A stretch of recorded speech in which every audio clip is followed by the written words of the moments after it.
Minhas senhoras e meus senhores, boa tarde. Sejam bem-vindos ao primeiro webinar internacional Life Landscape Fire 2020. Com este webinar, a Viseu de Alnafões e os demais parceiros do projeto pretendem não só divulgar resultados dos trabalhos desenvolvidos no âmbito do presente projeto, mas também receber inputs relativamente à problemática da prevenção dos incêndios florestais. Assim, e sem mais longas, convido para usar a palavra nesta sessão de abertura o Sr. Secretário Executivo da Viseu de Alnafões, Nuno Martinho. Muito boa tarde a todos e a todas, para alguns bom dia. É um gosto ter-vos convosco neste primeiro webinar do projeto internacional Landscape Fire. Queria naturalmente cumprimentar-vos a todos, um cumprimento especial a quem me acompanha neste webinar, nesta sessão de abertura deste seminário, o António Hidalgo, o reitor da Universidade da Extremadura, o professor João Luís Mona e Paiva, presidente do Instituto Politécnico de Viseu, Alberto Pires, presidente da Mancomunidade da Sierra e São Pedro, o Pedro Munhoz, diretor-geral da Política Florestal do Governo Regional da Extremadura. Também um cumprimento especial a todos os palestrantes que nos vão acompanhar hoje e também nos próximos 2 dias. O meu muito obrigado por terem aceito o convite da comunidade intermunicipal para esta troca de experiências, muitos deles também palestrantes internacionais. O bem-ajem, obrigado por parte da comunidade intermunicipal. Cumprimentar todos os participantes que estão connosco e que são muitos e que se vão prolongar nos próximos 3 dias a acompanhar este webinar. Muitos dos atores da proteção civil do nosso território e da região que têm sido parceiros fundamentais neste projeto e no trajeto que a comunidade intermunicipal tem vindo a desenvolver nos últimos anos dentro desta temática. Um agradecimento a toda a equipa da comunidade intermunicipal de Viseu de Alnafões, à equipa de projeto, e que me acompanha também hoje aqui o engenheiro André Mota, colaborador da CIM, alguns presidentes de Câmara dos municípios associados da CIM, outros membros dos órgãos da comunidade intermunicipal e também os técnicos das câmaras municipais que são parceiros também ativos deste projeto. De uma forma muito rápida, apenas 2 notas.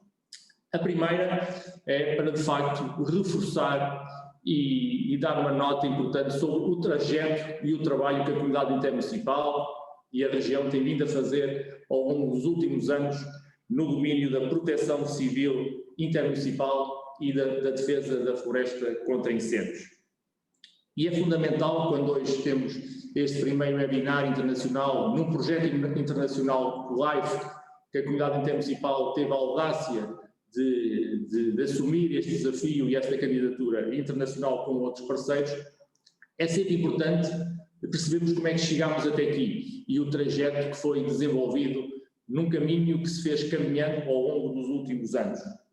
E começámos já há alguns anos a trabalhar com os atores do nosso território, sejam eles bombeiros, os corpos dos bombeiros, os serviços municipais de proteção civil, a Autoridade Nacional de Proteção Civil, e, se todos se lembram, começámos com a aquisição de equipamentos de proteção individual para os corpos de bombeiros da nossa região, numa parceria com a Autoridade Nacional de Proteção Civil. Num segundo momento, também com a aquisição de equipamentos de comunicação, dos rádios cirestes, em que juntámos também os serviços municipais de proteção civil, os corpos de bombeiros da nossa região e também com uma ação de capacitação alargada no funcionamento destes equipamentos com a Autoridade Nacional de Proteção Civil. Um trabalho de preparação, de um trabalho intermunicipal, desde logo com a aquisição e elaboração de cartas de risco, juntamente com os nossos municípios, a elaboração dos planos municipais de emergência. Foram muitos os projetos que desenvolvemos. Mas, de facto, há outros que, de facto, marcam pela diferenciação, marcam por aquilo que estão a trazer para o território e aquilo que eles representam para o futuro da nossa região. Podia referir também à nossa plataforma de emergência e proteção civil intermunicipal, a plataforma Vigia, a plataforma fundamental e que hoje é um instrumento de trabalho dos nossos corpos de bombeiros, do nosso Quedós de Viseu e da Guarda, e que é uma plataforma muito importante de apoio à decisão, inclusivamente no teatro de operações. É uma plataforma que tem acoplado um conjunto um layer principal, que é o nosso sistema de informação geográfico do nosso território, onde temos também um estudo da tipificação e da caracterização dos incêndios florestais nas últimas 3 décadas. É hoje uma plataforma importante e decisiva e de apoio à decisão de todos os atores da proteção civil do nosso território. Referi também o Plano Intermunicipal de Adaptação às Alterações Climáticas, que elaborámos juntamente com os nossos 14 municípios, que hoje também é um instrumento estratégico muito importante e que tem sido um referencial, quer para a comunidade, para a região, mas também para os municípios, para a elaboração de vários projetos, quer ao nível municipal, quer ao nível intermunicipal, nesta temática do domínio das alterações climáticas. Mas também do ponto de vista estratégico, a CIM tem vindo a capacitar-se e a sua região. Hoje temos no nosso território um gabinete técnico florestal intermunicipal que trabalha conjuntamente com os 14 gabinetes técnicos florestais dos nossos 14 municípios, como também temos 2 brigadas de sapadores florestais, que muito nos orgulha do trabalho importante que hoje fazem no domínio da silvopastorícia, mas também no domínio da rede primária das faixas de gestão de combustível. Mas não só. O trabalho que hoje já fazem e que já fizeram no passado e no último verão, no apoio que dão aos agentes da proteção civil, ao PEDOS, e aquilo que fazem na fase também de rescaldo de muitos dos incêndios, tendo feito na nossa região, mas também o tendo feito no país e fora do nosso território. Podia também referir-me ao plano que temos intermunicipal de fogo controlado, um trabalho que fizemos com os municípios e que vamos, desde agora, começar já no terreno a implementá-lo com o Quedós de Viseu. E temos mais recentemente ainda um projeto com a nossa congénere da CIM da região de Coimbra, que é o sistema de videovigilância da nossa floresta, um processo que está na fase final, que está adjudicado e que intencionamos nos próximos 18 meses implementá-lo e ter uma gestão, um sistema de videovigilância da nossa floresta, do nosso território Viseu de Lafões e também do território da CIM da região de Coimbra. Foram muitos os projetos, foi um caminho que temos vindo a fazê-lo em parceria, um trabalho conjunto, articulado do ponto de vista estratégico e do ponto de vista operacional, que aquilo que são os atores do nosso território, os atores da nossa região, seja ele do domínio da Autoridade Nacional de Proteção Civil, do Comando Distrital de Operação e Socorro do Quedós, como são as nossas corporações de bombeiros da nossa região, como seja a Guarda Nacional Republicana ou que sejam os nossos municípios. Sabemos que projetos desta natureza, estratégicos para o território e para a nossa região, só surtem efeito e só têm resultados se os conseguirmos fazer de uma forma coordenada, de uma forma em que alavanquem outras ações que já são feitas no território. E, obviamente, do ponto de vista científico e do conhecimento, temos tido também, ao longo dos últimos anos, um trabalho muito aturado e muito próximo com o Instituto Politécnico de Viseu e com a nossa Escola Superior Agrária, que também tem sido um contributo decisivo e muito importante daquilo que são os projetos desenvolvidos pela comunidade intermunicipal neste domínio. E chegados aqui, tivemos a audácia, há 1 ano e meio atrás, de desafiar os parceiros, que me referi há pouco, para um projeto internacional, de um projeto piloto de boas práticas, e temos tido a felicidade de ter um projeto internacional no LIFE aprovado, este projeto que hoje realizamos o nosso primeiro webinar internacional. E, portanto, é com muito orgulho para o território e para a região que hoje estamos aqui nesta sessão de abertura deste webinar, mas temos consciência do trabalho que nos espera daqui para a frente e o desafio que a comunidade intermunicipal, a região, mas também todos os parceiros têm para, decorrido o prazo de execução do projeto, prestar-nos também contas e, fundamentalmente, haver aqui a troca de experiências dos vários territórios e das várias regiões que integram este projeto. Para o território da Cimo Viseu de Lafões, fundamentalmente, temos 3 ações muito importantes, uma delas que já se está a iniciar.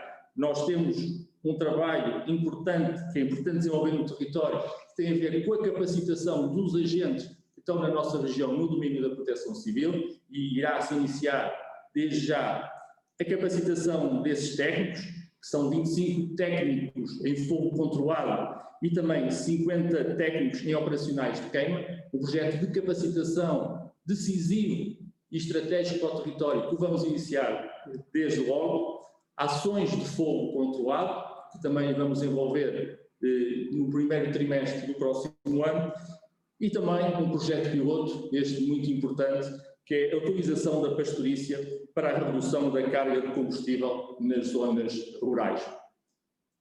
3 ações muito importantes, ações estas que terão que ser desenvolvidas sempre e em conjunto com todos os atores do território, mas também com aquilo que são os nossos parceiros neste projeto e nesta candidatura.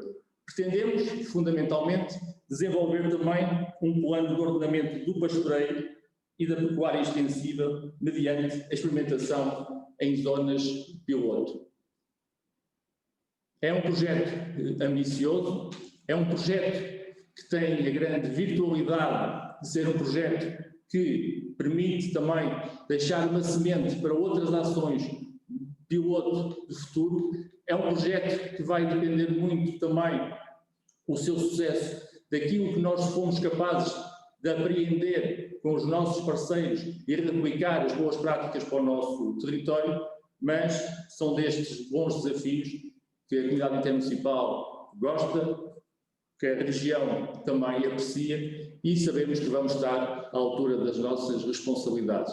Mas este projeto também permite fazer aquilo que é fundamental nestas áreas e nestes domínios temáticos. O projeto vale muito por si, vale muito pelas ações que a CIM vai conseguir desenvolver, mas vale muito mais pela capacidade que a CIM terá de alavancar outras ações que já está a desenvolver no território e complementar também com aquilo que já é feito por outros atores no território neste domínio. E por isso é sempre fundamental em que estes trabalhos e estes projetos sejam desenvolvidos em rede, em parceria, em conjunto com quem está na região, com quem está no território, e é por isso mesmo que assim, no domínio da plataforma de cooperação institucional, tem também uma comissão intermunicipal de proteção civil que reúne e onde estes projetos são discutidos, são trabalhados e as ações são sempre em consonância com aquilo e os contributos que vamos recebendo de cada um dos parceiros. Muito obrigado a todos pela participação neste projeto, muito obrigado a todos os oradores e palestrantes que se disponibilizaram do seu tempo para os próximos 3 dias nos trazerem aqui as suas experiências e, fundamentalmente, também esperar que nos próximos dias seja 3 dias de uma excelente troca de experiências e uma boa jornada de trabalho para a comunidade intermunicipal, para todos os parceiros do projeto e para aqueles que nos estão a acompanhar, que neste momento já são mais de 80, mas tínhamos mais de 150 inscrições para este seminário. Muito obrigado e bem-aja a todos.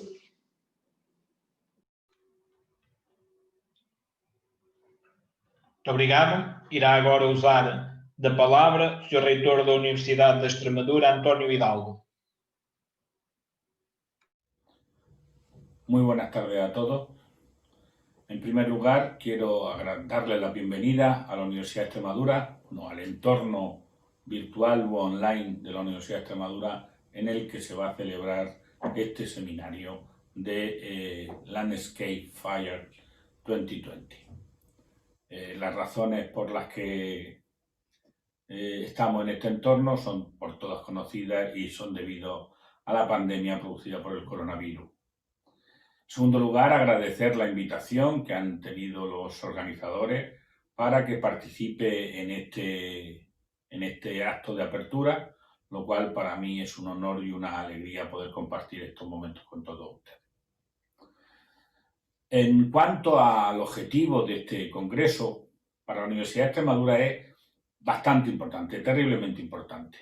Extremadura es una región donde las reservas forestales y todo el campo y toda la estructura medioambiental es muy importante, no ya solo por ese valor medioambiental que repercute en la fauna, sino que además tiene una importancia económica importante y vital en nuestra región. Por ello, todo tipo de estudios científicos que permitan una mejora de la previsión y protección contra el fuego en nuestras masas forestales es de vital importancia. Para la Universidad de Extremadura ya mantenemos líneas de investigación permanentes y financiadas tanto para la protección contra el fuego, bien sea por el uso de ganado u otras actividades agrícolas, sino también en la parcelación y ordenación de la masa forestal para evitar estos incendios. También mantenemos relaciones con universidades vecinas del entorno español, donde estamos preocupados por la salud de nuestras masas forestales, que son comunes en el oeste español. Este problema también está muy agravado y, de hecho, en la sociedad o la agrupación que organiza este congreso es de especial importancia también para las dos regiones de ambos lados de la frontera luso-extremeña. Todos recordamos recientes incendios que se han provocado tanto a uno como al otro lado de la frontera y que nos ha provocado preocupación y daño en los últimos años. Por último, quiero destacar la colaboración que ha dado lugar a este seminario, en concreto a la encabezada por la mancomunidad de Viseu Dao Lafoes, y que aglutina tanto a esa mancomunidad como al Instituto Politécnico de Viseu, a la mancomunidad de la Sierra San Pedro, la Junta de Extremadura y la Universidad de Extremadura. Por último, agradecer a cuantas personas e instituciones han hecho posible el seminario en el que nos encontramos. Deseo que todos los resultados de este congreso sean fructíferos y productivos para ambos lados de la frontera, para todos los organismos que participan, y que repercutirá sin ninguna duda en beneficio para todos nosotros. Solo despedirme de todos ustedes con el deseo de que en algún momento, cuando todo esto pase, puedan venir a Extremadura y serán bien recibidos tanto en nuestra región como en nuestra universidad. Muchísimas gracias a todos. Muy buenas tardes a todos. Muito obrigado. Convido agora a usar da palavra o Sr. Presidente do Instituto Politécnico de Viseu, João Luís Monet Paiva.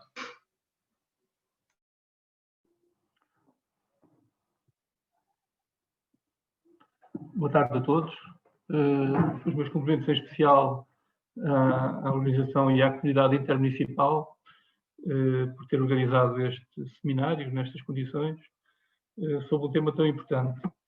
Agradeço as palavras amáveis do Sr. Secretário relativamente àquilo que tem sido o envolvimento do Politécnico de Viseu nesta temática. A questão das florestas envolve não apenas a preocupação que temos, que ainda agora o Sr. Reitor referiu, com a sua própria preservação, ao nível da captação de população para a ocupação dos territórios, o fator fundamental para que os focos florestais sejam controlados, mas também aquilo que são as outras diversas formas de atuação neste contexto, que envolvem toda uma série de produtos e, portanto, que em última instância cria uma atividade económica que chama pessoas, cria emprego e que faz essa ocupação. E, portanto, de uma forma bastante objetiva, queria referir que estamos muito envolvidos com a comunidade intermunicipal num projeto que, felizmente, agora teve a oportunidade de financiamento, que é o projeto Pinha e Pinhão. É um trabalho de anos de preparação daquilo que são as variantes possíveis de incorporação de valor nesta fileira e que contribuirá de uma forma muito prática, muito concreta, para desenvolver ainda mais essa atratividade económica ao nível da floresta.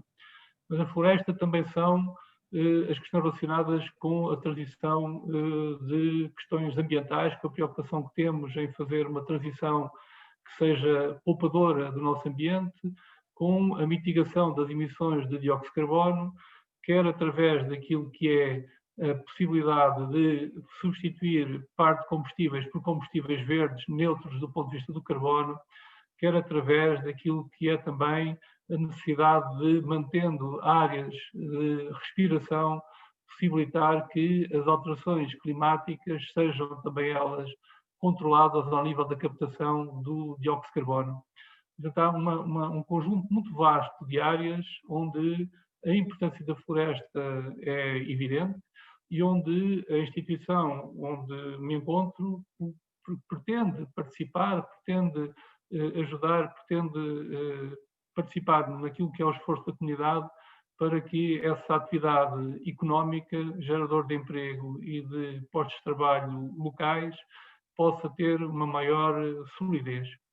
Há algumas atividades também relacionadas com a procura de novos biocombustíveis, com o desenvolvimento de produtos endógenos destas regiões, nomeadamente ao nível dos queijos, ao nível dos vinhos, que estão intimamente ligadas também a esta atividade.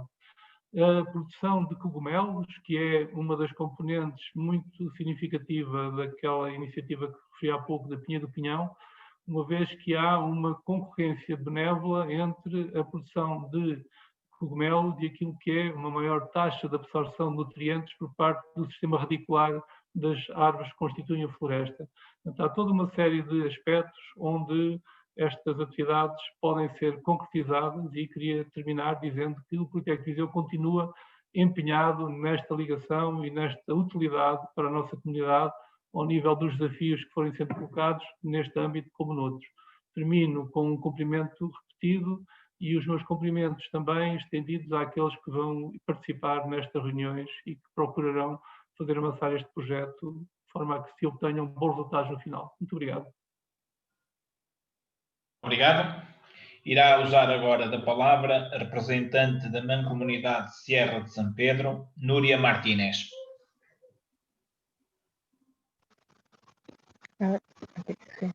Buenas tardes. Hola, buenas tardes. No sé si se me ve todavía.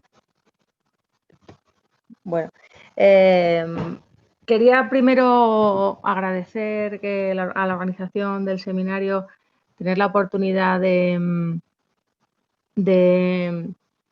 participar en este tema tan interesante, como es un problema que nos atañe a los dos lados de la frontera.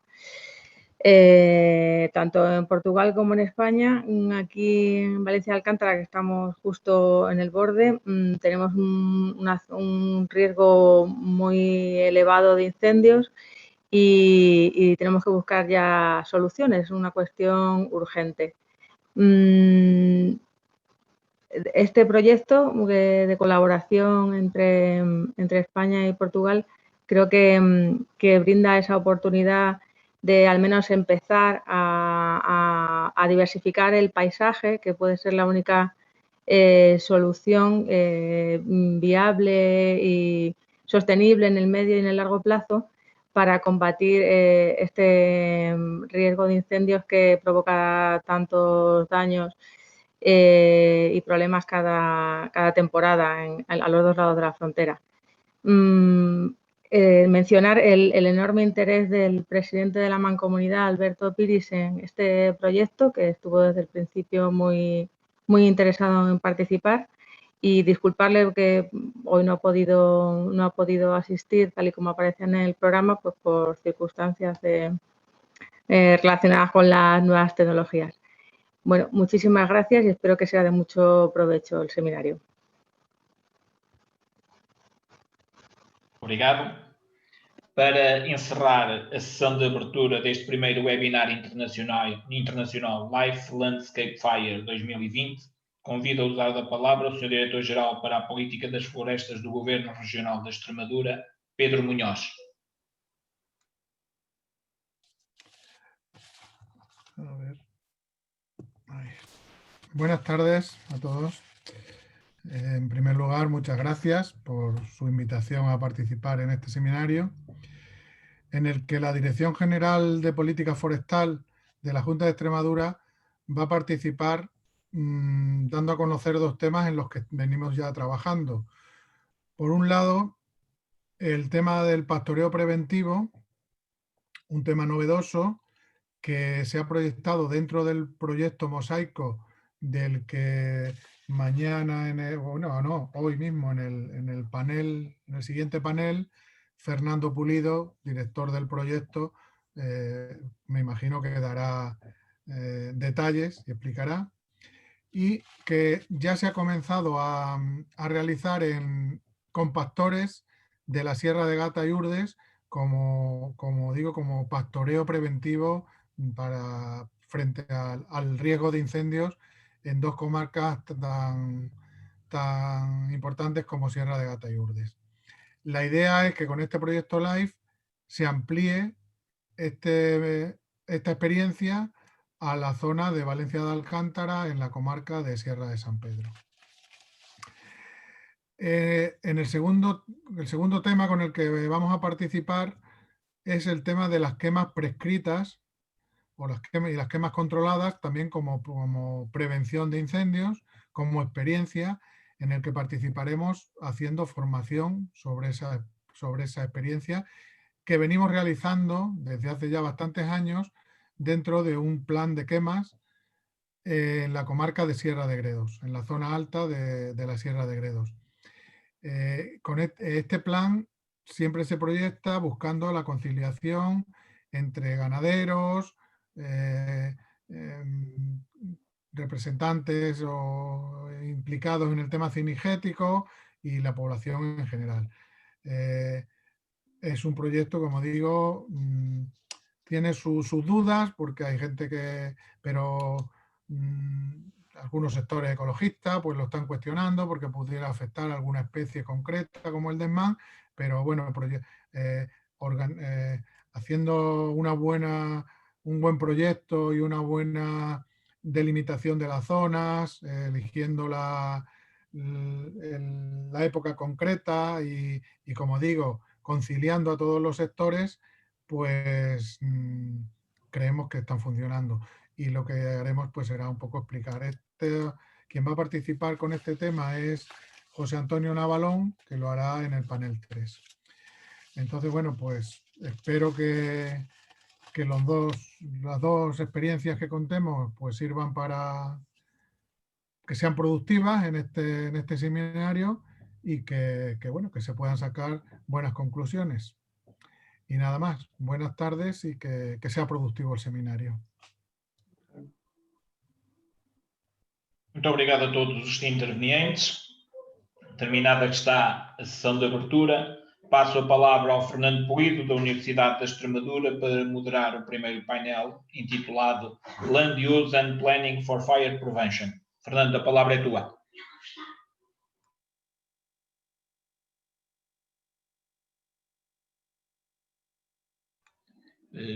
Neste sentido, parece que estamos com um problema com o Fernando Pulido. Passava já à Keynote Speaker para a Lynn para fazer a sua intervenção neste painel.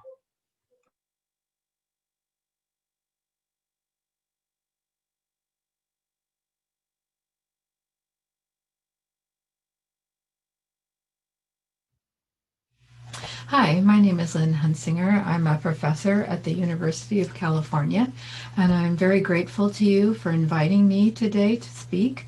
I think that this question of wildfire is one of the most important ones in my field today, and extremely important to the quality of life and the sustainability of ecosystems in the Mediterranean regions of the world. Let me share my slides with you and explain more about what I mean, what I'm concerned about, and what we might be able to do, at least, yeah. All right. This is the view off my deck last fall. My daughter sent me a message on my phone and said, "Have we moved to Mars, Mom? What's going on?"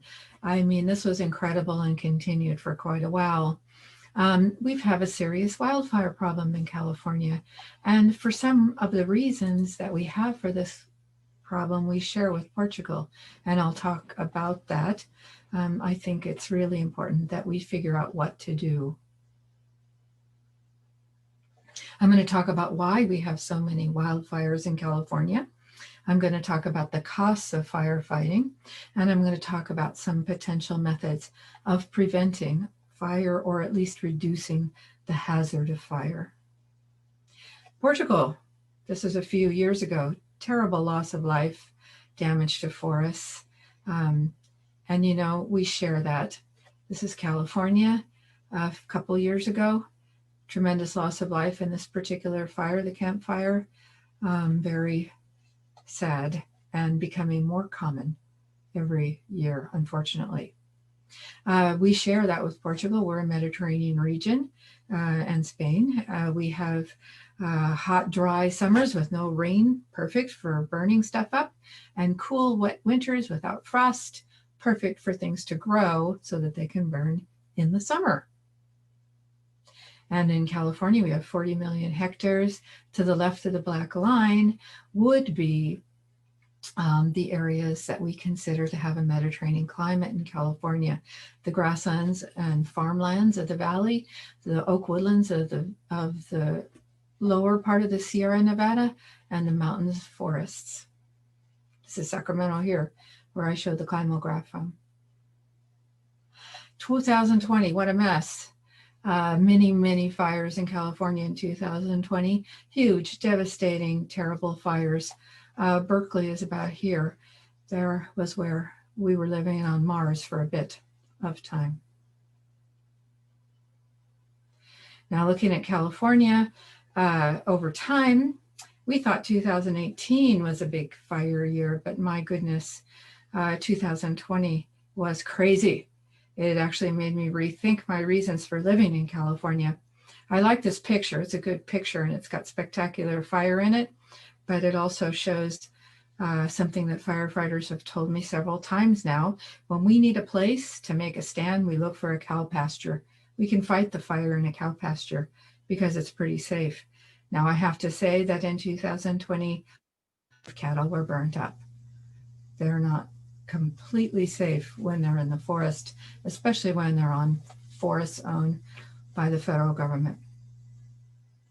But that's a lot of fire, and that's a big change. And what's left is stuff like this. And unfortunately, brush will go right back here, and it will become occupied by non-native grasses, and it will be more flammable in a couple of years than it was when it caught fire in the first place. If you can believe that, in a never-ending cycle, the forest may never grow back. We've also generated more than 91 million metric tons of carbon dioxide in the last few years, about 25% more than the state's annual emissions from fossil fuels.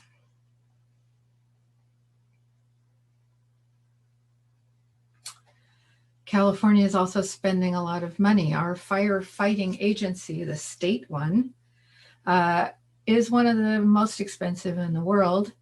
In 2020, the budget was about $2.5 million, and we exceeded that in the emergency fire suppression costs.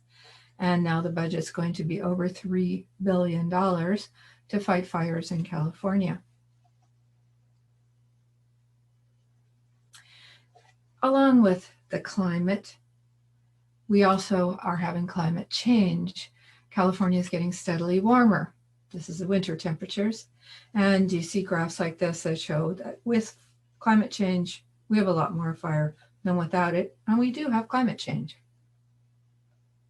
Now, this paper by Nautz et al. Came out in 2016, talked about how plantation forests in Europe are a big source of fire and hence contributing to global warming. We differ. We have many things in common with Southern Europe, but we differ in one sense, in that our problem is largely coming from our natural forests, from our native forests, because we're not taking proper care of them. Indigenous Californians We had one of the heaviest populations in the United States in California, about 300,000 Indigenous Californians, and they manipulated the vegetation for thousands of years.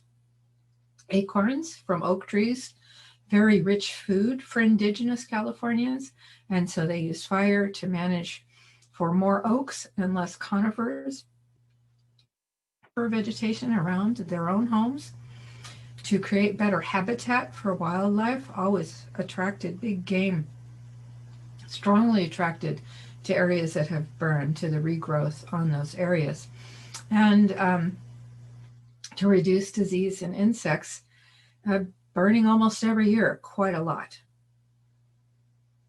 And when you burn every year, there isn't much to burn. The big trees that are left are pretty safe because they're big. When there isn't very much vegetation in the understory, they can't catch fire. And so you wind up with very little underbrush that can light the bigger trees on fire. This was very common. People say that they could see burning all summer in California before fire was made illegal by European Americans around the turn of the century. At the end of the 19th century, there was a lot of burning because in addition to the indigenous burning, there was burning by herders, farmers, and hunters. John Muir, father of conservation in California, and maybe father of a lot of our problems with our ecosystem in California. He was a great geologist, but not a very good ecologist.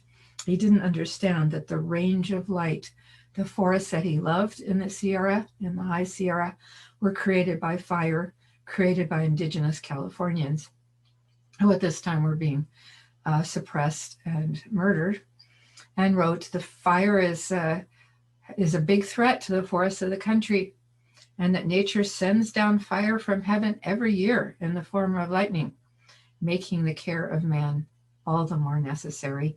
And in fact, the NSF, the National Science Foundation in the United States, had some grants in the 1930s for people to study how to stop lightning so that these fires wouldn't happen. So forests became heavily protected from fire. And in fact, governments for a while now, over the last few hundred years in Europe and the United States, have been pretty obsessed with protecting forests. The United States Forest Service was created in 1907. Before that, the government had been setting aside or taking charge of or land grabbing millions of acres of forest land to protect them from local people who were cutting the trees down, dag-nabbing, and using the land for grazing.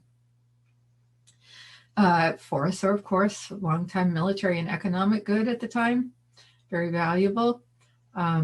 And that legacy of keeping the locals out, keeping the livestock out, keeping the Indians out, keeping the Native Californians out, and suppressing all fire is part of the reason we have these problems today. And now I'm afraid we're a little obsessed with planting trees and protecting trees to sequester carbon. Doesn't matter if they're going to burn down at some point because they're too close together or there's too many. Trees are a good thing, regardless of where they are, in this way of thinking. And during the war, protecting trees and forests and stopping fire at all costs, especially fires set by local people, became a patriotic duty of people in the United States. We created Smokey the Bear in 1950 to create an advertising campaign. And one of the early advertising campaigns was to convince Americans that they should not set fires. You know, farmers and ranchers love to set fires, but they were stopped, as were Indigenous Californians. And Smokey evolved from this cute little bear when he was first identified to this rather fit bear over time. I'm not sure what that means. Very fit. John Muir describes this range of light where the forests were so open you could see for miles. You can see the fire scars here from the burning, the low intensity burning that's taken place in these forests again and again at this time, around the close of the 19th century. But thanks to protecting these forests so much, to preventing fire, to keeping out grazing, because a sheep might eat a tree. You know, the early describers of the horrible grazing said, oh, they eat everything that's not 5 feet off the ground. There's not a twig below 5 feet high. Well, that doesn't seem so bad now. But today, after suppressing fire and grazing, these are our forests. They're the range of darkness. They're not the range of light. And they're very flammable, dangerous, and not the best wildlife habitat either. Yosemite National Park, just to illustrate this, 1865, this is a painting, but you can see Albert Bierstadt paints these beautiful grasslands and oak stands. There were native Californians living here. They were kicked out of the valley. They were not allowed to burn. This set off a vegetation change that is typical of the state, but dramatic here. 1900, you can see the conifers filling in the meadows. By 2019, you've got so many trees that are starting to die because they're overcrowded. And for the national park, it's kind of a disaster because from the valley now you can't see these magnificent rocks that are the reason the place was preserved in the first place. This is right near Berkeley in the back. This is Tilden Park. And you can see a lot of grass and some scattered oaks. This is one of the places where we do have plantations of eucalyptus and Monterey pine. Lots of brush coming in with fire suppression. This is now quite flammable. In 1991, we had a big fire in Berkeley, burned some 4,000 structures, killed, I think, 40-something odd people, including some students and faculty, and it was a big mess. And you can see we're just homes mixed in with forest, and that is a theme in California and a big problem because of our climate change. After the last big drought, we had an unprecedented drought of like 5 years, ended around 2018, wound up with 193 million dead trees in the Sierra Nevada because they're just so crowded. They can't survive the droughts anymore. They can't get the water they need. They die, they get bugs, they get beetles, they get fungus, and they're just standing dead fireballs waiting to catch fire. There's a lot of them, and there's many more that are just looking like they're not dead, but they're dying. As you can see, the national forests, the forests managed by the federal government, often sources of fire. This map, the green area is all federal forests in California. They own more than half of the forests in California. And for reasons of governance, which is that because they're federal, people who don't live anywhere near the forest have a huge voice in what happens to them, and what happens to them winds up being nothing. It is a problem, forest management, climate change, and our climate. Those all interact to create just this fire disaster we're having. Let me continue. And in addition, some of the people, the smaller forest owners, are no longer interested in managing their forests. They're there to protect them, to live in a beautiful spot, and they don't want to touch the trees. There are amenity ownerships, and they're adding to the unmanaged forest in the state. Terrible landscape planning. We deferred planning to the local level, which means that local communities and governments, they really need those tax dollars that come with development and with housing, and they let it happen. And this map, all of these darkly colored areas, the greens and the blues and blacks, are areas where housing and communities are intermixed, literally intermixed with the forest. And it sets up a very dangerous situation because you just can't keep the fire out of those communities when it happens. And it is going to happen. Fire threat as assessed by the state, the same agency that manages the firefighting in California. And we're spending tons. We have one of the most expensive firefighting agencies in the world. The budget in 2020 was about $2.5 billion. It's going up over $3 billion next year because we have exceeded that budget. But one of the interesting things about it is this is the amount that the agency gets. They're responsible for the entire state's natural resources, the grasslands, the woodlands, and the forests. And this is the money they get for everything else and for fire prevention. This is the amount they're spending fighting these disastrous fires. Terrible.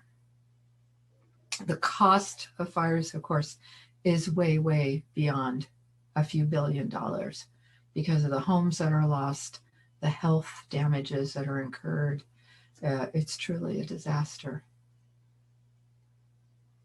In 1932, after the Depression, people were hired out of the Depression in these work programs to help build a fire break 1,287 kilometers long up and down the state of California to separate the forests from people. When the war happened, these people were put to work fighting in the war, and the fire break was dropped. And now it's an interesting idea, but it's no longer feasible because, as you saw from the earlier slide, this is not a fire break anymore. Housing and cities and towns are all mixed up in there now. So what can we do? What can we do to help prevent or reduce fire? Well, we could improve land use planning. That's a hard task because people consider it a right to do what they want with their land and to build where they want to live. And of course, there's some regulation of land use planning, but it's not very strict. It's pliable, and it doesn't seem to be working very well. There's possibilities that this fire problem will cause that to change a little bit, but so far, not a whole lot. Insurance agencies that insure homes and businesses that could burn down, they could do more. But again, whenever they try to raise people's rates because of fire, people go to the politicians and ask them and complain. And, my home could have doubled or tripled this year because of the fires in cost for insurance, but no, the politicians stopped that. Okay, so I think that's good, but it doesn't help.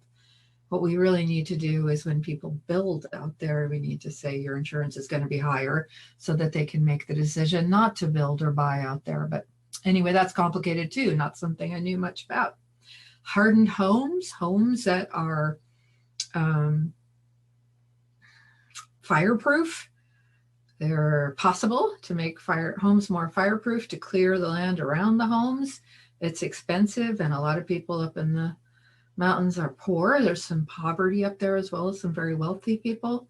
Hard to convince them to spend the money most years. After a wildfire, I think you have a couple-year window where you might convince people to do something and then they forget. So that's another issue, and it doesn't really stop our wildlands from burning down.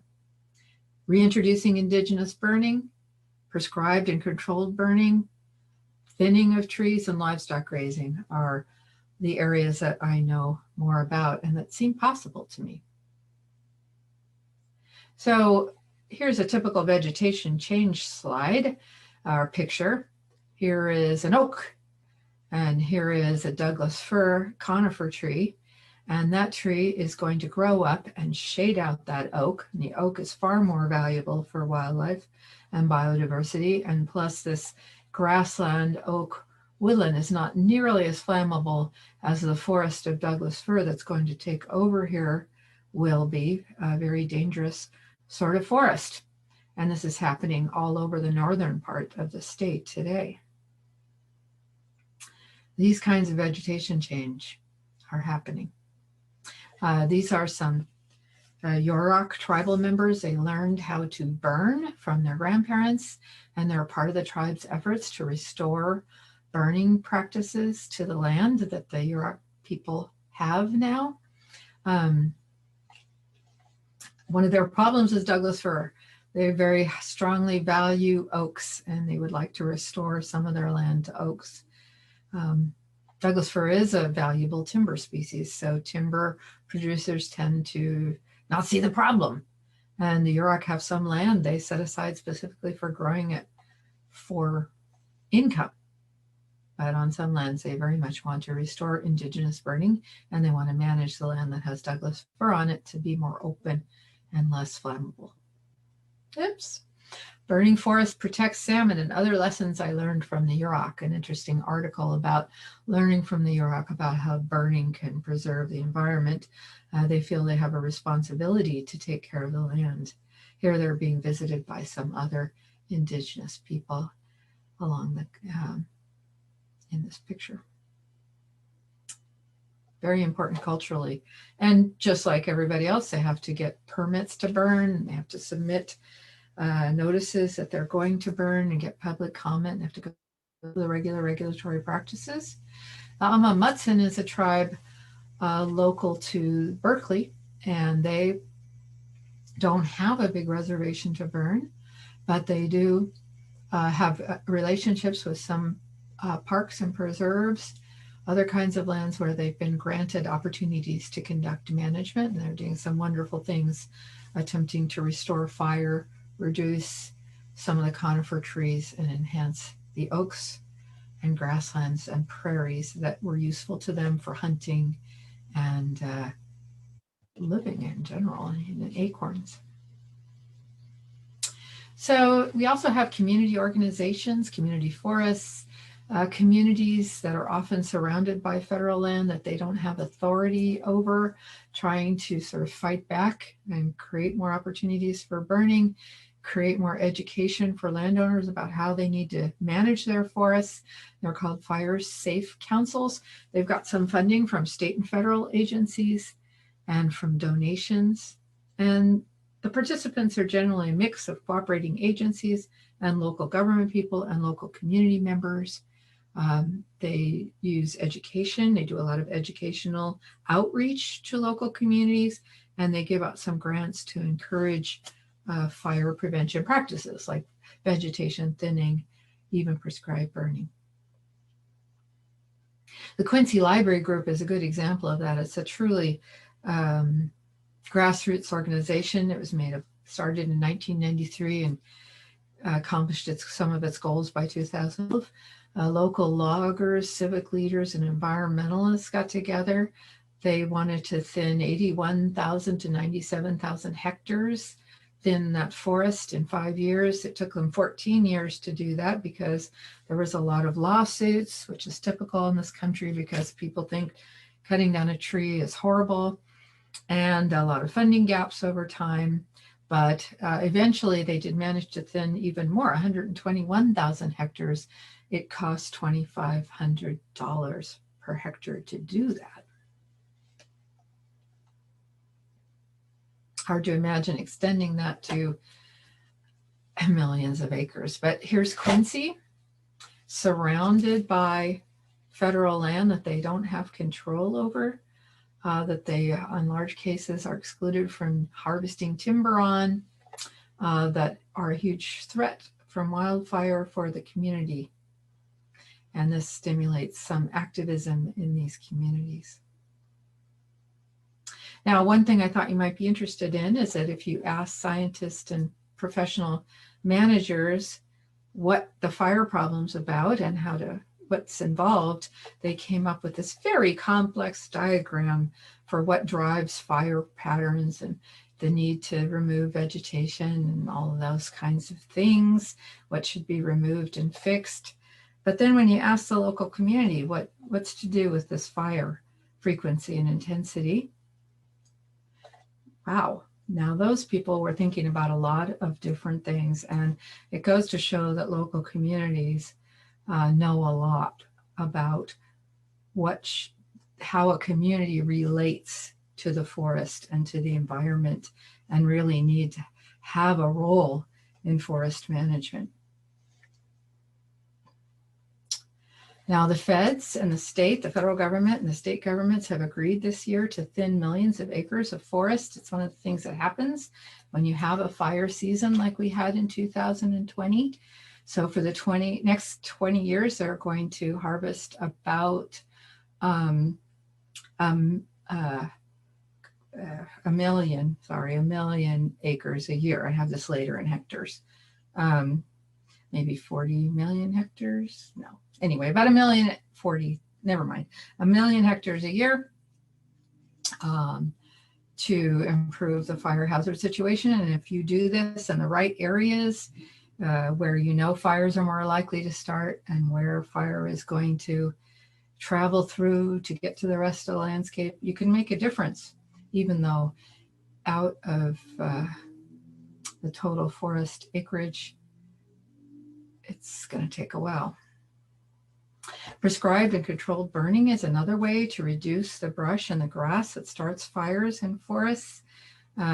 It's kind of costly, as are all of these things. It's a little bit risky, and it affects air quality. And also a lot of our forests are so messed up and so dense that it would be very hard to reintroduce this. But it's a good technique, for example, for our regrowing forests, for forests that are not that bad at this point, for woodlands and grasslands, excellent. And in fact, local farmers and ranchers and communities are starting these prescribed burn associations, trying to restore some of the burning that they used to do before burning became illegal for most people. They have to have a certified burn boss, somebody who knows how to do this, and a permit from the state, and an air quality permit and insurance to protect them from liability, but they can do it, and they can do it at lower cost. This is an exciting new development, and we'll see what happens over time. Oops. And here's another thing we have that's a little different from Portugal and Spain. We have a lot of non-native grasses in California, huge volumes of them. And a paper came out in 2019 that said actually the presence of these grasses can triple the frequency of fire because they're annual species like Avena that dry all summer. We don't graze enough. We should graze more. We don't graze enough, and they catch fire, and there's lots of them, as much as 11,000 pounds per acre. And that 11,000 is not that much different from kilograms per hectare, but anyway, a lot of them. And that is not helping the situation. They take the fire, they're fine fuels, they start easily, and they carry it right into the shrublands and woodlands of the state. And they're here to stay, they're not going away. There's no way to eliminate them. Our original grassland species are smaller in stature, and many of them are perennial. Not all of them, though.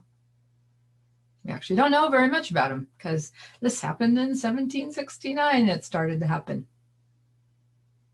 Now I saw this marine biology talk, and I saw these slides, and something occurred to me.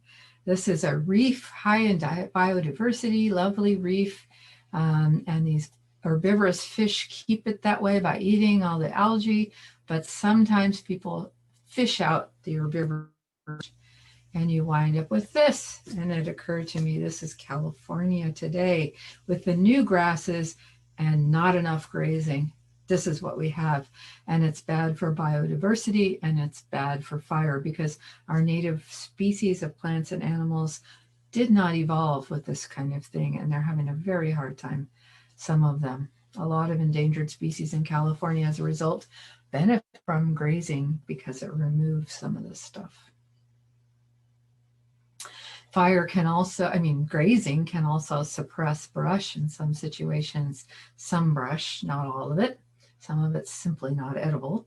But if they start grazing when the stuff is really small, they can keep it from coming in and keep it from spreading in many cases. And actually shrublands like this is one of the biggest, is the biggest vegetative cover in the state. Here we have Avena, a deer, and shrubs and a fire.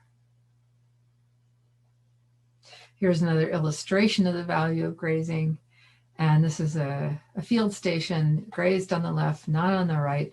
Fire came roaring up here, and here the firefighters were able to make it stop, and fight the fire because it was grazed and was not so dangerous. These are native oaks. Carcass. Now, farmers and ranchers who have cattle and sheep pay about $50 per hectare to remove vegetation from California or grasslands in my area. Quite a lot. That's expensive, but they pay the agencies. And it's an insurance issue. People here love the livestock because they're worried about fire from these grasslands, but people far away from the situation also have a role here, and they don't like livestock. They think that they are emitting methane and damaging the environment and harming wildlife, when the opposite is pretty true. Really better for wildlife, and they do prevent fire. So the agencies have started to lease land for grazing with excess vegetation disposal contracts to try to communicate to the public the value of grazing. The other cultural problem is that people think that if somebody grazes on a public land, like federal or state lands, and they're making a profit, that that's a crime, that that's bad.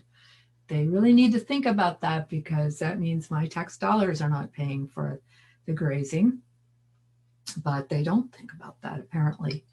But if you do want to spend money to graze land, we have goats. And goats are not common in California, and they're not eaten by most of the population. But they're really good, as this Spanish drawing from a book, I can't remember, maybe you can, about managing montado and dehesa. They are useful for that. And the public loves them. They think they're cute. They think cows are dangerous and wicked, and goats are good. They just don't understand goats, I think. But they pay a lot. People will pay for goats to come in. And then public agencies have started to pay for goats.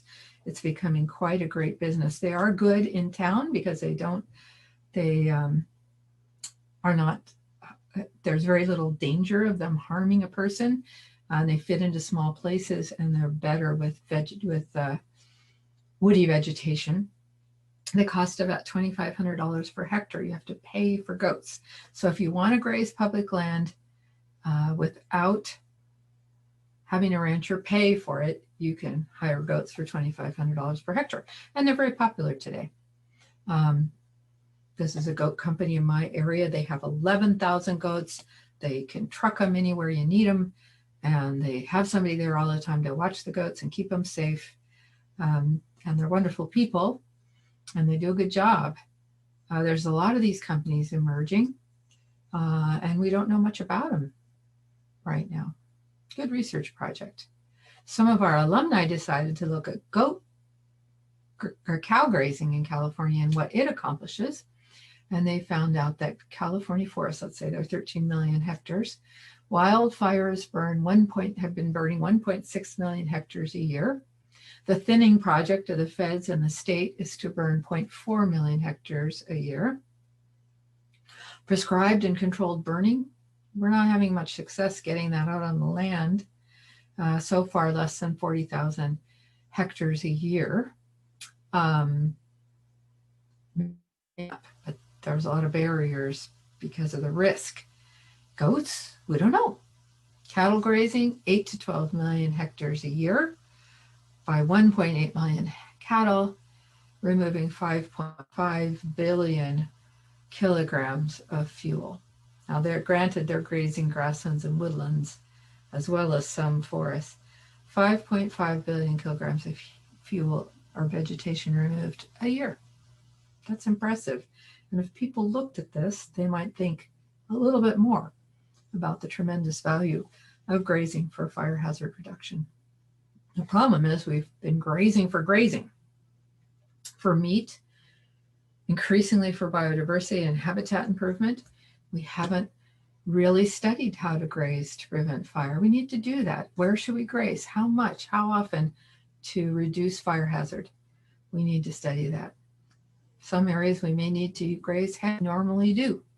some areas less. It's going to be interesting area to research. Well, I have to say goodbye, me and my firefighting friends, and I truly hope that we all can find solutions to this problem. It's a very important problem, and I'm really looking forward to the rest of this conference. Thank you. See ya. Muito obrigado. Irá agora usar da palavra Sonia Monferrer com uma apresentação intitulada Corta-Fogos Verdes da Fundação Global Nature. Sonia.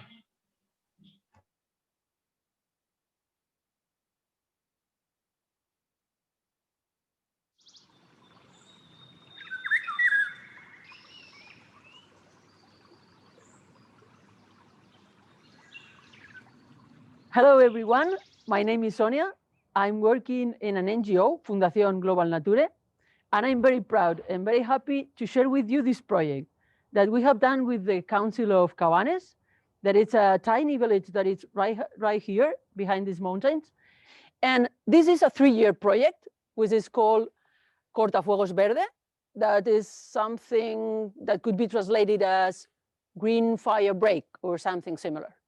We are in a natural park, El Desert de les Palmes, in the province of Castellón, Spain. This is a protected area included in Natura 2000 network. So if you want to come, I will show you the place where we have been working. Here we are. This is Mirabet's ravine. In the 17th, all this area was cultivated. It was full of almond trees, olive trees, orange trees, and of course, vegetable garden. Gradually, the farming areas were abandoned and the forest, like this, came down and recolonized the land. The place became an extremely dense pine forest. And as you have seen, if there was a forest fire, it will be almost impossible to stop it. Years ago, the government designed a fire break and the locals made a road. That was a great idea at the first beginning, but they needed to invest a lot of money every year to keep the area open. They started to clean at one point, and when they arrived to the end of the ravine, the bushes were the same as the beginning. So it was not the solution. 3 years ago, in 2018, the Council of Cabanes and Natural Parks Director thought about the idea of supporting the owners to create farming areas in their plots and keep them clean to break the continuity of vegetation. Something similar has been done with grazing in other projects, but in this case, it was going to be done with trees. And in that point was when Fundación Global Nature had the fortune to be called to write the project and implement the actions. And the goals were: give support to the farmers, recover sustainable and organic crops, create a strategic line to prevent the forest fires, recover traditional varieties of olive trees, and create a land of custody. So let's move and let's see step by step the points of the project.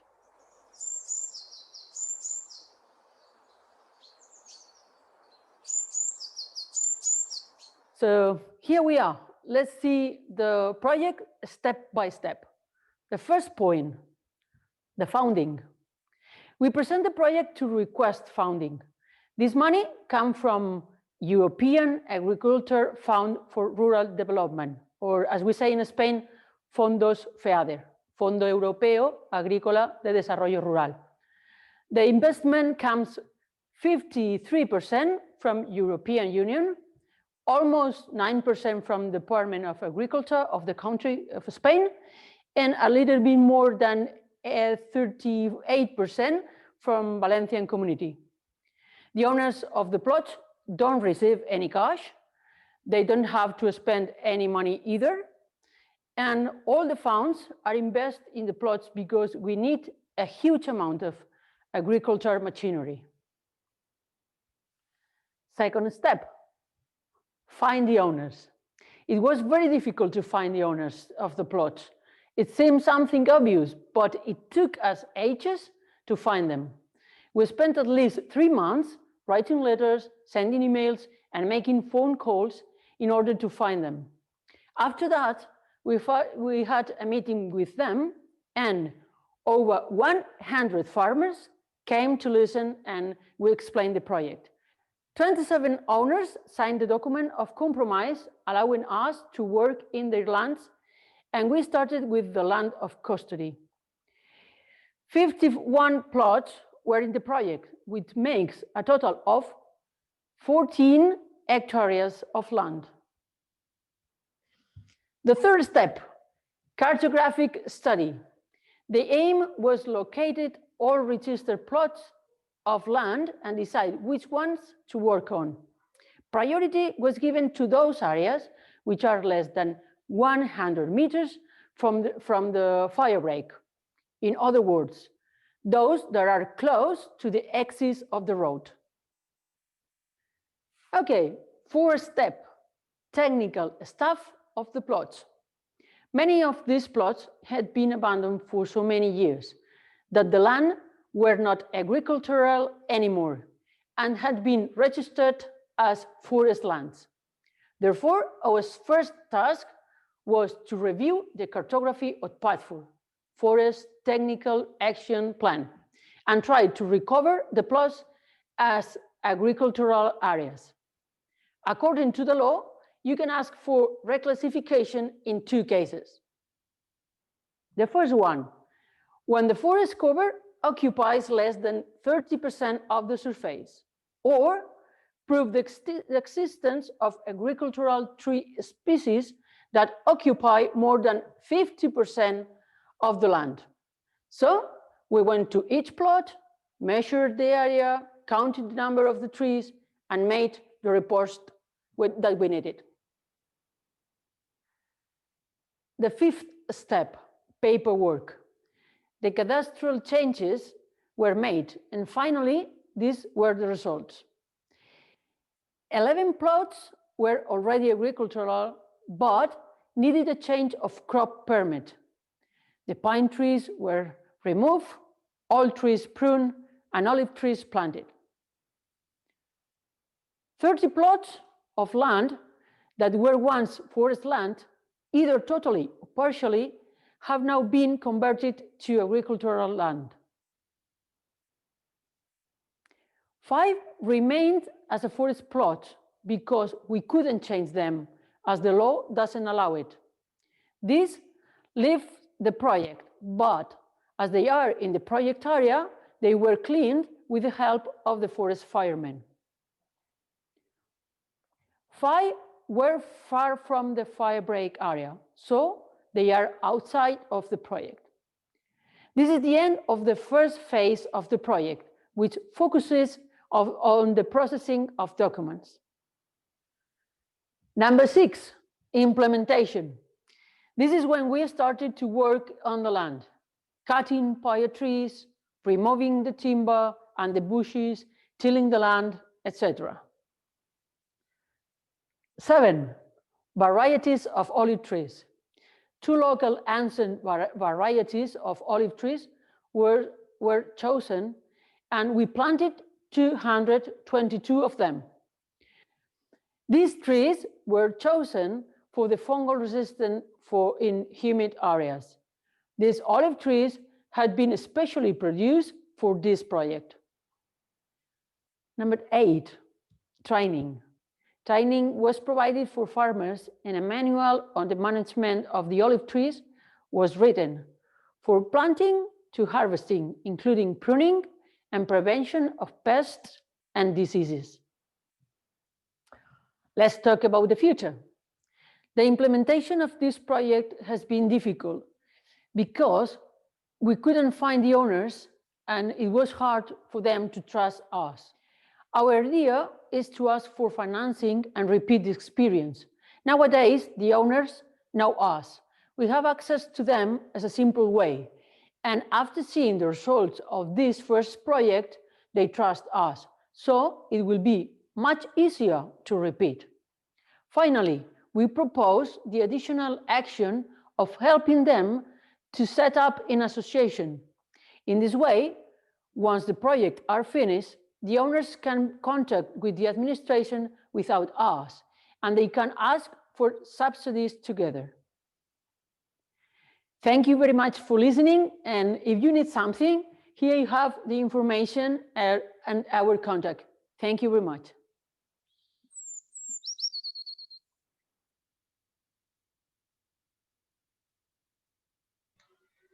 Obrigado. Fernando Pulido, meu caro amigo, acho que já estás junto de nós. Se for, passo-te a palavra. Hola, boa tarde. Boa tarde. Y en esta sesión voy a hablaros del proyecto Mosaico, una iniciativa de la Junta de Extremadura y la Universidad de Extremadura que comenzó en 2016 para la promoción de actividades agrícolas, ganaderas y forestales que pueden contribuir a la prevención de incendios. Bien, el proyecto Mosaico aborda un problema reciente, un fenómeno reciente que es el de los grandes incendios, incluso el de los megaincendios que queman miles de hectáreas y que son, como todos sabemos, una amenaza creciente por dos razones. En primer lugar, la crisis climática de incremento de la aridez y, en segundo lugar, el problema relacionado con el abandono rural que genera superficies de combustible, de vegetación combustible muy continuas debido al abandono de las parcelas de cultivo, de ganadería o de silvicultura intensiva. En la península ibérica la presencia o la frecuencia de los grandes incendios es relativamente predecible. Hay en el sur de Galicia, en el norte de Cáceres, en el norte de Huelva, en el Levante, zonas donde de forma repetida históricamente tienen lugar estos grandes incendios y de hecho muchas de estas zonas están declaradas por la administración como zonas de alto riesgo de incendio. El reto del proyecto Mosaico es precisamente que las zonas declaradas como de alto riesgo de incendio dejen de serlo a través de medidas relacionadas con el uso del paisaje del territorio. Como comarcas piloto experimentales, en 2016 se eligieron la Sierra de Gata y las Urdes, en el norte de la provincia de Cáceres, dos comarcas de unas 200.000 hectáreas, en las cuales unas 80.000 están cubiertas por plantaciones de pino, por repoblaciones y también por zonas muy continuas de matorral con un alto grado de abandono. Son las zonas de color verde oscuro que se ven en el mapa. El aspecto de estas plantaciones es el que vemos en la fotografía, en el valle del río Árrago, plantaciones de pino normalmente surgidas después de otros grandes incendios, con un alto grado de abandono, con una densidad de pies que hace imposible la extinción de los incendios en caso de ocurrir y que además amenaza, como vemos a la izquierda de la foto, incluso a pequeños núcleos urbanos. En las comarcas en las que trabajamos, la frecuencia de pequeños, de medianos y de grandes incendios es muy elevada. Y además de eso, de forma regular, cada pocos años tenemos grandes incendios, muchas veces de más de 5.000 hectáreas, como el ocurrido en las Urdes en 2003 o el ocurrido al oeste de la comarca, en Acebo, en 2015, que motivó el surgimiento de este proyecto. Después de los grandes incendios es conveniente recorrer el paisaje, el territorio, para extraer algunas lecciones que en algunos casos son muy elocuentes, muy significativas, como por ejemplo la contribución que las fincas y las porciones cultivadas del paisaje, del territorio, pues hacen a la hora de evitar la propagación de los incendios. En este caso son parcelas pequeñas, pero en numerosas ocasiones, por ejemplo en las Urdes, las grandes áreas cubiertas por olivar son capaces por sí solas de detener de forma pasiva, sin participación de los medios de extinción, pues una parte de los incendios, ¿no? Por esta razón, el proyecto Mosaico se plantea cuatro herramientas que promueven básicamente la gestión multifuncional del bosque, la que es capaz de extraer cuanta más biomasa mejor, con diferentes actividades, el uso de zonas cultivadas que puedan actuar también como cortafuegos pasivos, por supuesto la utilización del ganado, no solo para la eliminación del combustible en cortafuegos o en todo tipo de áreas pastoreadas, sino también porque los pastores que están en el terreno a su vez pueden actuar como vigilantes frente a posibles personas malintencionadas, y por último una herramienta relacionada con la sensibilización social frente a los incendios, ¿no? En 2016, a finales de ese año, comenzamos una petición a través de diferentes medios, ¿no?, de iniciativas locales aportadas por profesionales, por empresas, por ayuntamientos, por asociaciones de propietarios, etcétera.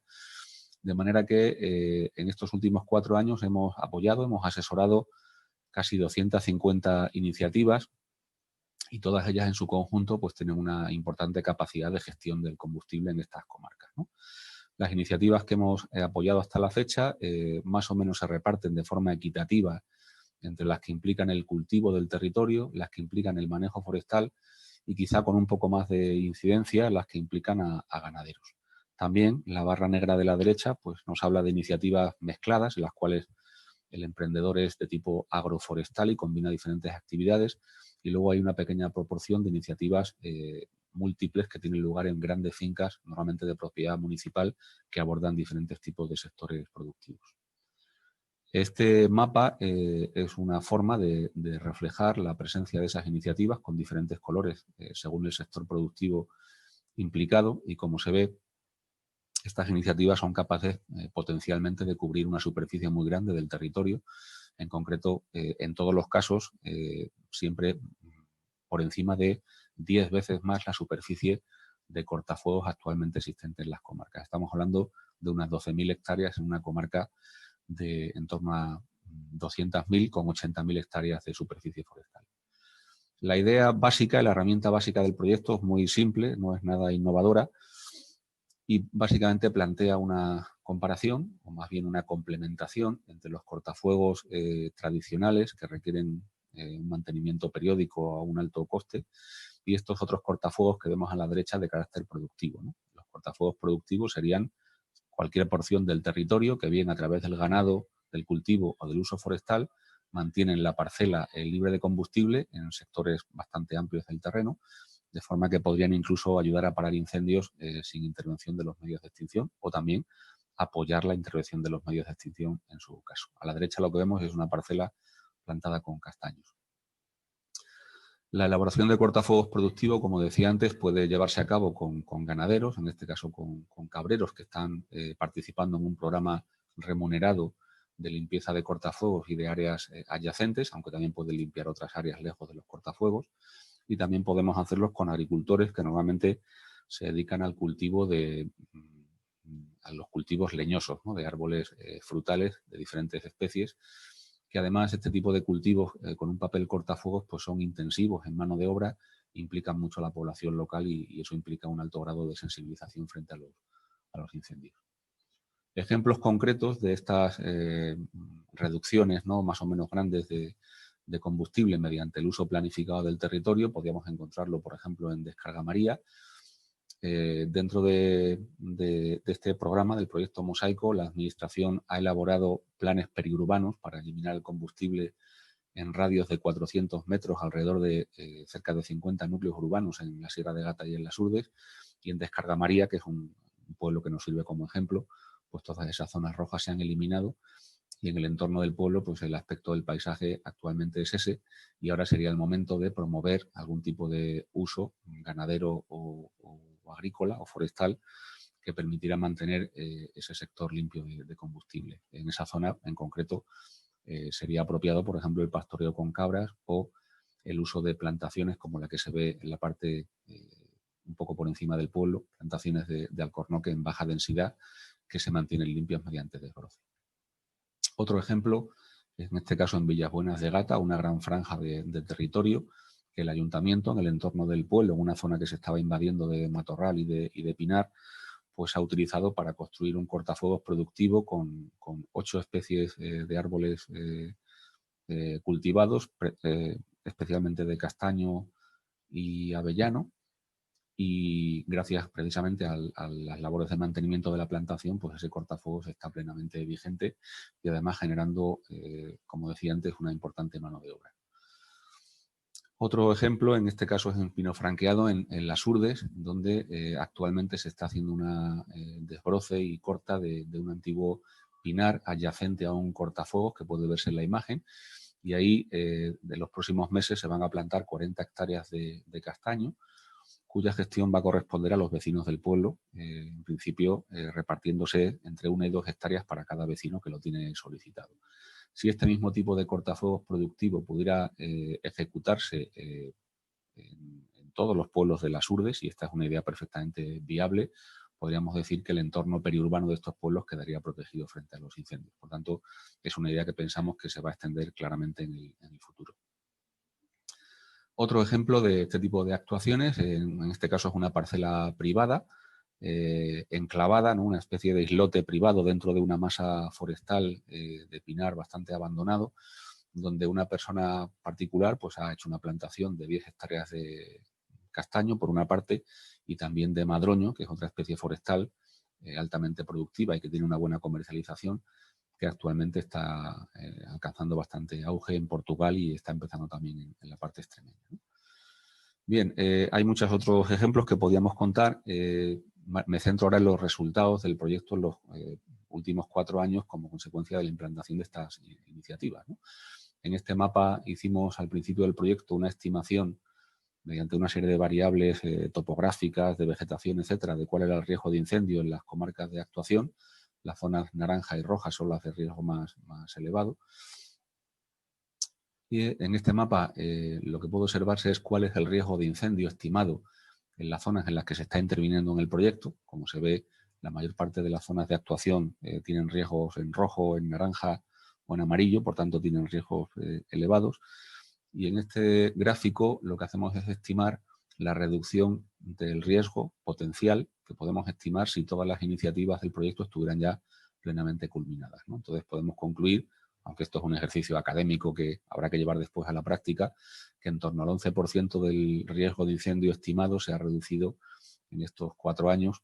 Si tenemos en cuenta que a medida que pasa el tiempo ocupamos más superficie y además las actuaciones son cada vez más grandes, pues pensamos que este ritmo, ¿no?, de reducción del riesgo se va a acelerar en los próximos años. Por último, quería comentar que el proyecto de cortafuegos productivos está vinculado a una estrategia comercial de venta y de difusión de los productos que salen de estas actuaciones, ¿no? Ahí tenemos, por ejemplo, una parcela de olivar que no ardió y que de hecho sirvió para la intervención de los medios de extinción en un incendio reciente, y de ese tipo de olivares estamos generando, en este caso, aceite de oliva virgen extra de la Sierra de Gata, que se comercializa, como se puede ver en la parte inferior de la botella, con el sello del proyecto Mosaico, certificando que ese producto surge de explotaciones que ayudan a la prevención de incendios. Y algo parecido estamos haciendo también con la leche de cabra, que produce quesos y yogures, con algunos cabreros a los cuales también se les certifica su contribución a la prevención de incendios. Con esto concluyo. En esta diapositiva final, además del agradecimiento a las instituciones que financian el proyecto, quiero resaltar 3 enlaces. El primero de ellos es el de la página web del proyecto y los otros 2 son sendos vídeos en español y en inglés de imágenes aéreas grabadas con un dron que hacen un recorrido por los principales cortafuegos productivos que se han generado en este proyecto en los últimos 4 años. Muchas gracias por vuestra atención y quedo después a disposición para vuestras preguntas.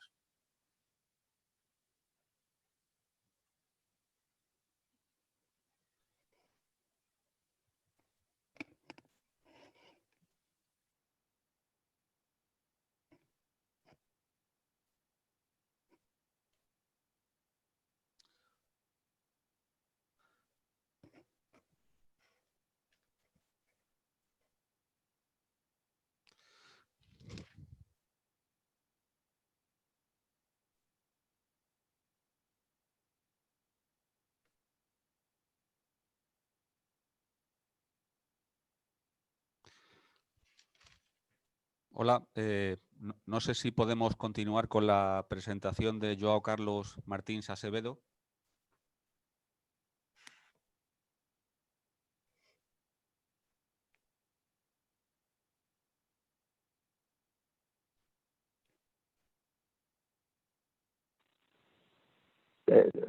Fernando, ya son las intervenciones a partir de las preguntas que ha habido en el chat y luego Sonia y Lynn, que están conectadas, ¿vale? Empezamos ya con la discusión, ¿vaya?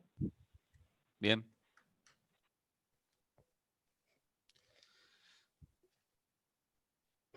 Bueno, Si miramos el chat, yo he resumido el contenido en 5 o 6 preguntas.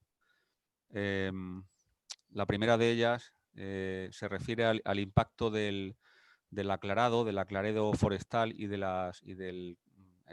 los incendios controlados sobre la fauna. So, Lynn, there is a question for you. I understand it. I do. Okay, thank you. So it is about, and you can tell me if I'm wrong, it's about the need, whether the burning and thinning affects wildlife. Yes. We don't do enough of it to make anything extinct.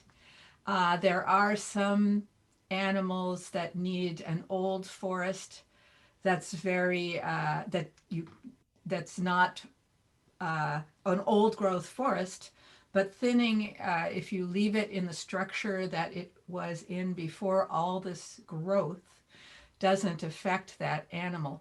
But one problem we have, I mean, most of the wildlife we have has been affected by Native Americans for thousands of years. So it should be able to survive. But one problem is our forests are so bad that they don't burn when Native Californians burn. They burn in the spring when a lot of birds in particular are nesting. This is only in some places, not in all of them. But I did visit a preserve where they said they were not going to use burning anymore because it was killing the birds, because they had to do it in spring. They do it in spring because there's more moisture and it's safer, but it's not the way the Native Californians did it. Native Californians burned after the hunting season in the late summer and fall when things were very dry. But because they had burned so much, there wasn't this huge buildup of vegetation that is so, just makes a huge fire. Okay, we have una segunda pregunta para Lynn sobre el papel de las agencias de extensión rural, del Rural Outreach en California. Yes, we have a wonderful extension program. We have people in every county, and they work, or not, some people have more than one county because the government funding for extension is going down. And we have tried to convince the government to appoint a whole set of extension people in the state who are experts in fire. But the government has not supported us. So the extension that we do have is really good. It's usually for livestock or farming or forestry. Traditional forestry is not helpful. The foresters have such a bad idea about grazing that they keep saying we need to burn, burn, burn. But I think burning is not too practical now, except in some places, especially now we have millions of hectares of land that just burnt, and we could start reintroducing fire to those places as well as grazing pretty safely. But burning is hard. You can't do it very often. It releases carbon and it's a little bit dangerous. So you could burn an area, cut back the woody vegetation, and then use grazing to maintain it every year. That would be ideal from my perspective. But our extension program is good. I have an extension person in my PhD program. I've had several. They do some research, but mostly they work with landowners. And there was a question about surveys. I've done many surveys and talked to many ranchers and farmers, but we have I wish, like Sonia, that we could change the land to be not controlled by the national government if it didn't have trees on it. But once it's designated a forest, we can't change it. And the government, the national government, doesn't like grazing in forests and doesn't like people who, the public thinks forests are for nature and nature only. And unfortunately, the government has to respond to that politically, and it's destroying the forest because the forests of California are not natural, really.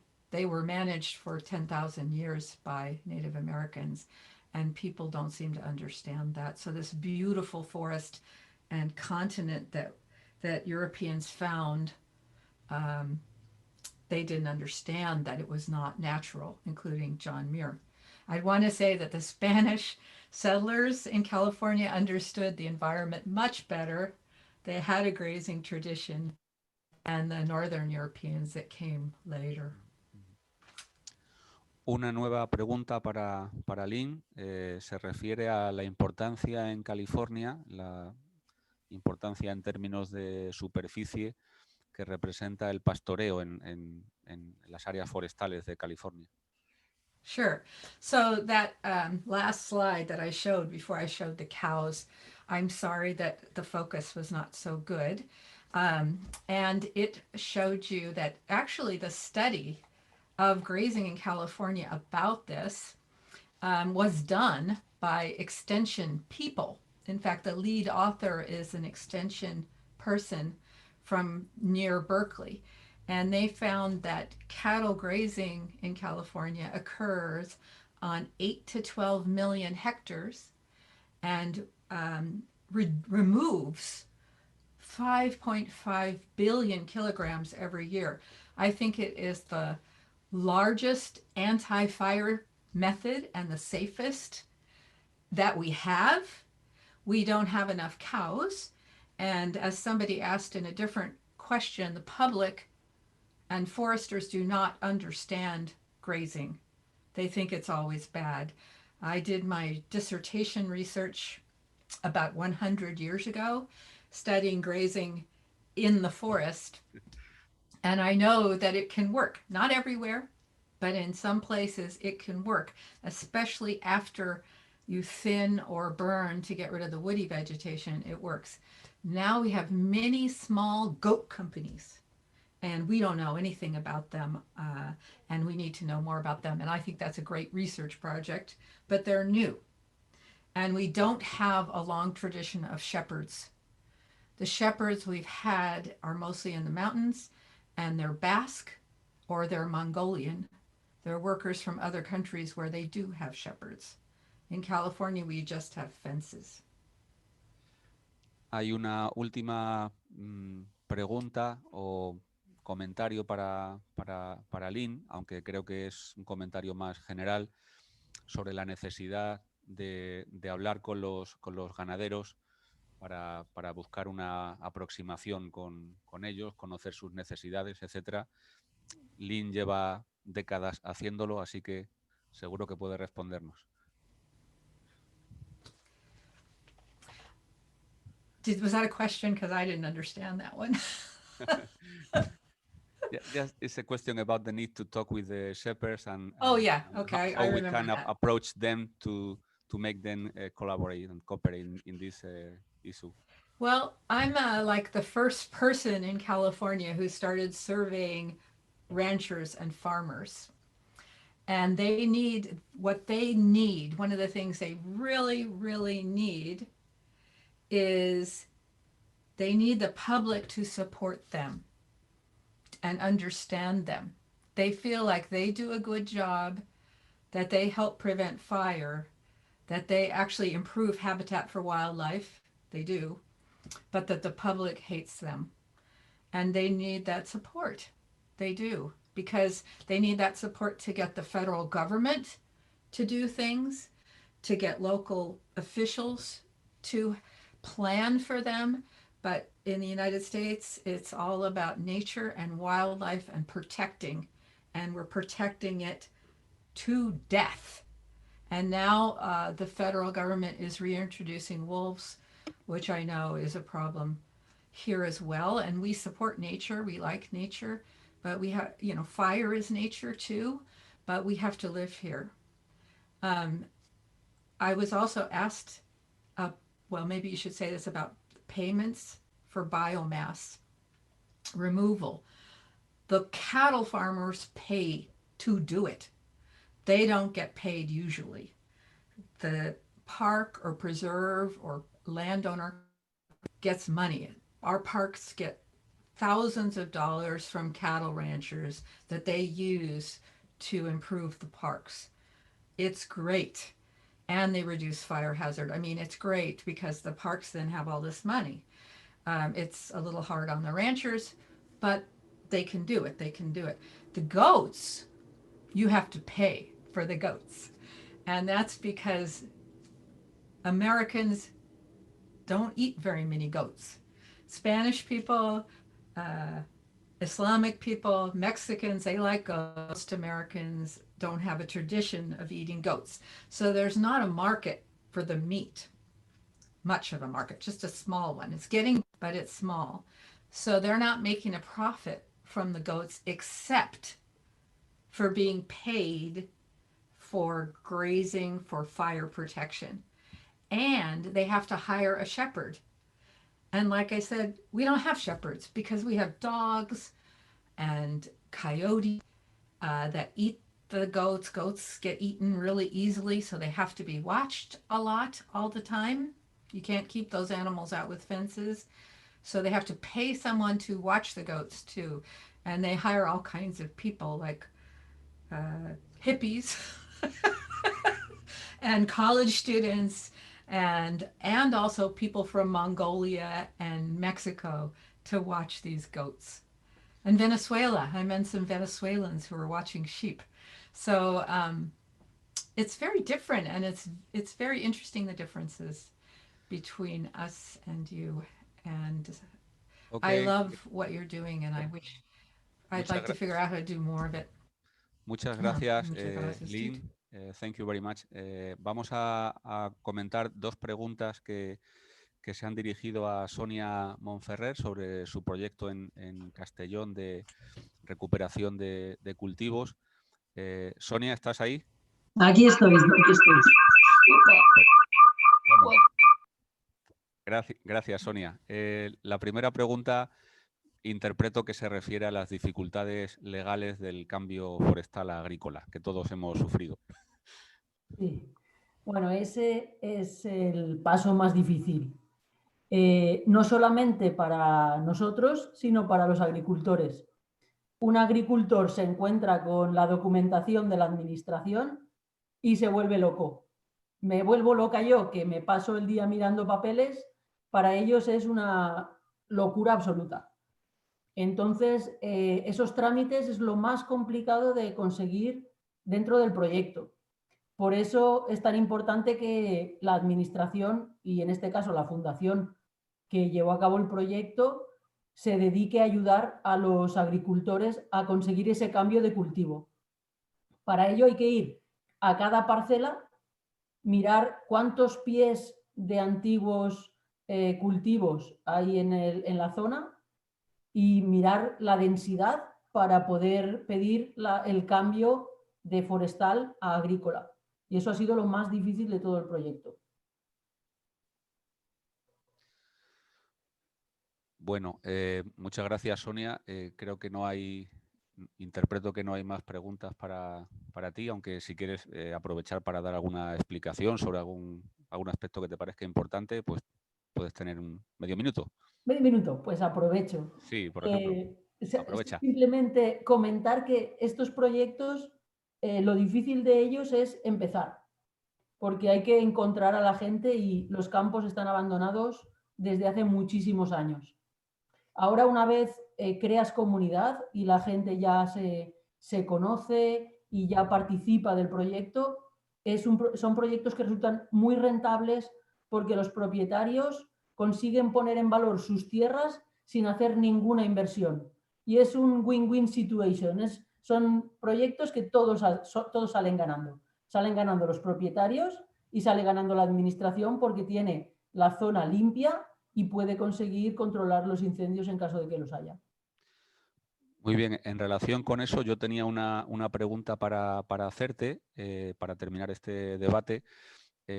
¿Habéis hecho propuestas a la administración para que esta iniciativa a pequeña escala pudiera ser promovida por la propia administración, incluso legalizada y promovida con algún tipo de regulación que permita que esto se aplique a gran escala?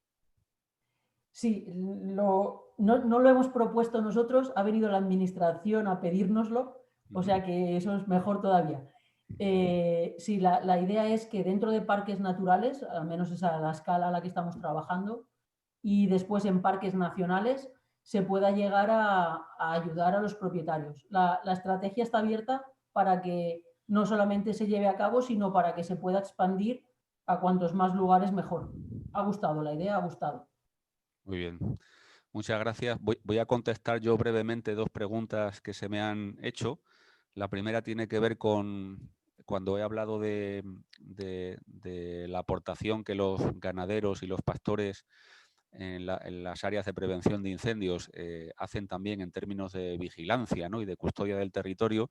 Alguien preguntaba si se les paga y la respuesta es que sí. Ya se ha comentado antes por parte del director general de Política Forestal de Extremadura que existe un programa que remunera actualmente a unos 10 ganaderos para ello, y no se les paga por la labor de vigilancia, pero sí somos conscientes de que un territorio que está pastoreado está indirectamente más vigilado y por eso justifica, digamos, el pago, ¿no?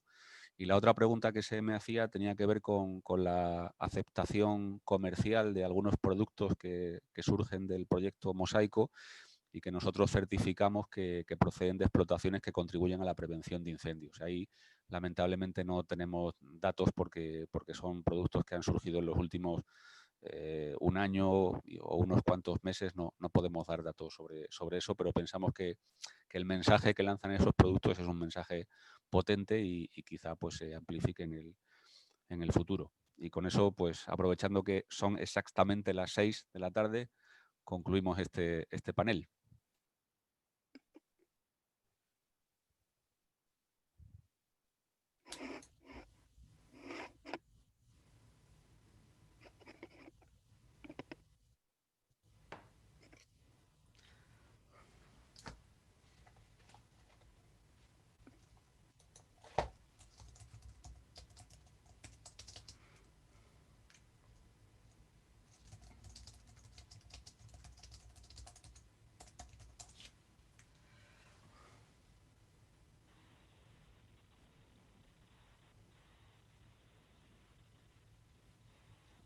En nombre de la organización, por parte de la Universidad de Extremadura, agradecer a los ponentes, a Lynn, a Sonia, a Fernando por su excelente moderación.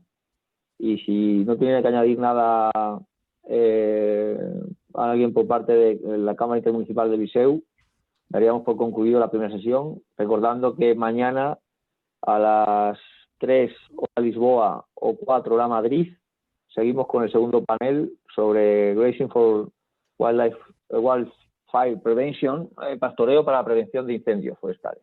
Muchas gracias.